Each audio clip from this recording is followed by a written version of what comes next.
Hi guys, Luetin here, and today I'm going to be looking at a game of Rush on Epicenter, and we're defending on this one. Now, this is probably going to be the first part of two, because really what I wanted to look at is this first base, and it's going to move on. I'm going to be a bit more tactical with some of the videos. I'm going to go back to the basics of some of the things that I've done in the past, where I was looking at sort of routes and so on, and analysing maps and talking and discussing and showing ways that you can move around and stuff like this, as well as the overhead things where I draw actually onto maps to show you guys how you can move around. I did cut a whole minute out there because nothing was really happening. A few of the guys pushed up on one side where I was not, and nothing really went on. Now you can see they're pushing down quite aggressively already here. Now what this is about how difficult this first base can be depending on how the attacking team plays. Now I'm not going to say that it's always going to be difficult, because it depends game to game, but there is a couple of things that you can do to really help out. The first is to obviously not all go the same way, and the other is to use a lot of smoke. But I'll show this when I actually record some attacking footage to deliberately illustrate the point that I want to make. But you will see how this game, it just kind of slows down, and with just one or two people you can cover most positions. Now they're trying to move up with the vehicle here. The vehicle is very difficult. I say the vehicle, it's the Phoenix, but it's very difficult to bring it in here because of the routes. Now you can bring it in, you can bring it in down, and you can bring it round to B and off onto A as well. You can bring it round here, but it's not the easiest sort of route to take. It's not very clear open roadway.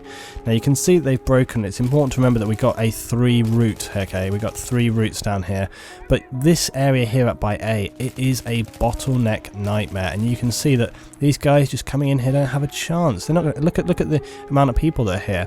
They have no chance. We've now stolen their vehicle as well, and the trouble is that because of its proximity, and this often will happen a little bit with Aftermath maps on a couple of them. Actually, what I say, it's like, it tends to be, we know this already, Azadi and Marquez are a little bit more open.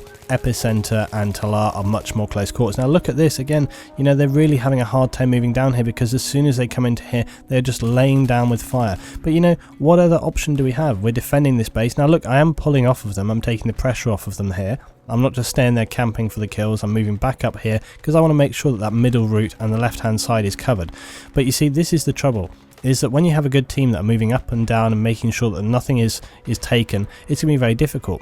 But as I say, the key thing that I would always say is smoke. Where is the smoke? They're not using anything, and it's so easy for them to come in here. I mean, look at this, it's like they have no chance. It's so easy to spot them, and just with like a little bit of smoke, I have ammo already with this thing.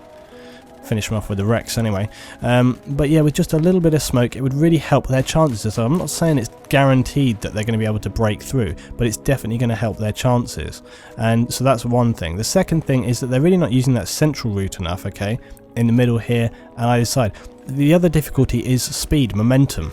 Now recently we were looking at my Talar video, and a couple of the comments got made there were saying, well Luetin, it's all very well to run in guns blazing, but you can have just as much success by waiting back, sitting back, going for the kills, and basically sort of weakening up the defenders so that you can then push in and get the base. I would personally dispute that and say that that's not really a legitimate tactic. The longer you wait, and especially on the first base, alright, the first base is probably the most important one, because you really need to, you need to kick things off to begin with. You need to really get off to a good start often when you're playing Battlefield. Now this one guy, let's move through here, but obviously I'm moving around, clearing these out, and got a couple of people here. Come on, get these guys. Oh, I still picked him off, But okay, as I say, you really need to kick things off. You need to get started. You need to move forward. And this team here, it's a good illustration, right? This game, although we're sort of dominating them fairly, right? It's a good illustration of what will happen if you do not push forward. Now, as I say, as defenders, we're not pushing really right up. I mean, you can see we're kind of sitting back around here. We're just kind of covering the routes as they come in here. And this is the trouble, is that we're not even really what you could call spawn trapping. I mean, what else would you do in this situation, really? I mean, that's the point. This is why I say I want to look at this as a map, is that basically, it's the design of the map. It's the design of the map, and there's not much else you can do. You have 3 entry points.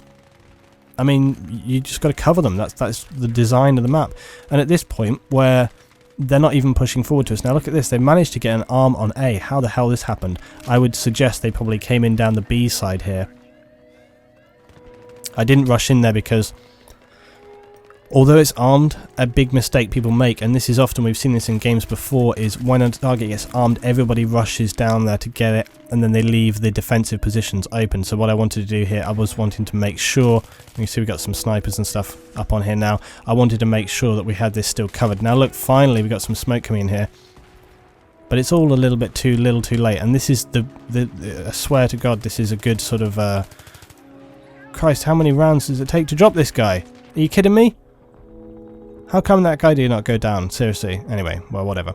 But honestly, I mean, it's just, how many times have you seen it? Last 10 tickets, suddenly they realise, oh, we're going to lose the game if we don't attack. It's too late. You've lost your chance. You've lost your opportunity. You should have attacked when you had 70 tickets, not 10. I see it time and time and time again. Hit fine with that, and probably should have gone for a little aim on that guy. Anyway, regardless. So that was this game, but as I say, it really does illustrate to me the problems that you can face on this first base. It's all about getting off to a good start, pushing forward, being more aggressive, and if you don't, you're going to suffer. You're going to suffer the consequences. I'll follow this up by doing another video showing how I would go about pushing forward and actually taking this base. But, you know, as I say, currently it's a very difficult one. If you have a good defending team, you're going to find it a real struggle to break through. Try and go different routes, try and move fast, try and drop smoke, and try and work as a team. Thanks for watching for this one, guys. I'll have some more Battlefield stuff coming up very soon. Depending on when this one gets released, it might be closer to me coming back up and doing for the new year. But I look forward to seeing you guys on my server soon. If you're interested in playing my server, just go to the PS3 server browser, type in Luetin, you should be able to find it there. Thanks for watching, and see you next time.